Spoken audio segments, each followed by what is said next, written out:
حضرت علی المرتضیٰ بھائی نکلے تو ایک گھوڑا کسی کو پڑھایا، مسجد میں نماز پڑھنے کے لیے چلے گئے۔ نماز پڑھ کے واپس لوٹے تو وہ گھوڑے کی زین نہیں تھی، بندہ بھی نہیں تھا، وہ لے کے بھاگ گیا۔ جب وہ لے کے بھاگ گیا تو آپ گھوڑے کو کان سے پکڑ کے بازار میں گیا تو زین دیکھی وہاں لٹک رہی تھی۔ آپ نے فرمایا یار یہ زین مجھے دے دو۔ اس نے کہا ابھی ایک بندہ 2 دینار کی دے کے گیا ہے۔ آپ نے فرمایا یہ لو 2 دینار یا 2 درہم مجھ سے لے لو اور مجھے دے دو۔ اور آپ نے پکڑتے ہوئے کہا کتنا افسوس ہے، کتنا افسوس ہے، کاش کہ وہ چند لمحے انتظار کر لیتا۔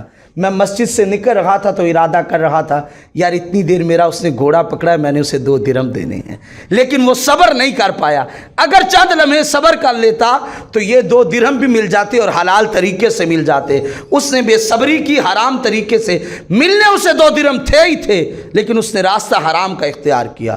اس بات کو یقین کے ساتھ دل و دماغ میں بٹھا لو، میرے مقدر کا رزق مجھے ملنا ہی ملنا ہے، میں چاہے حلال طریقہ اپنا لوں یا حرام طریقہ اپنا لوں۔ اب حرام طریقہ اپناؤں گا تو بربادی ہے، اگر انتظار کر لوں گا تو اللہ حلال طریقے سے دے گا، جو برکت کا بھی سامان ہوگا اور عزت کا بھی سامان بن جائے گا۔ وَمَن يَتَوَكَّلْ عَلَى اللَّهِ فَهُوَ حَسْبُهُ، جس بندے کا اللہ پہ یقین ہو جاتا ہے، توکل ہو جاتا ہے، بھروسہ ہو جاتا ہے، فَهُوَ حَسْبُهُ، پھر وہ اللہ اس کے لیے کافی ہوتا ہے، پھر اسے کسی کے سامنے ہاتھ پھیلانے کی ضرورت نہیں رہتی۔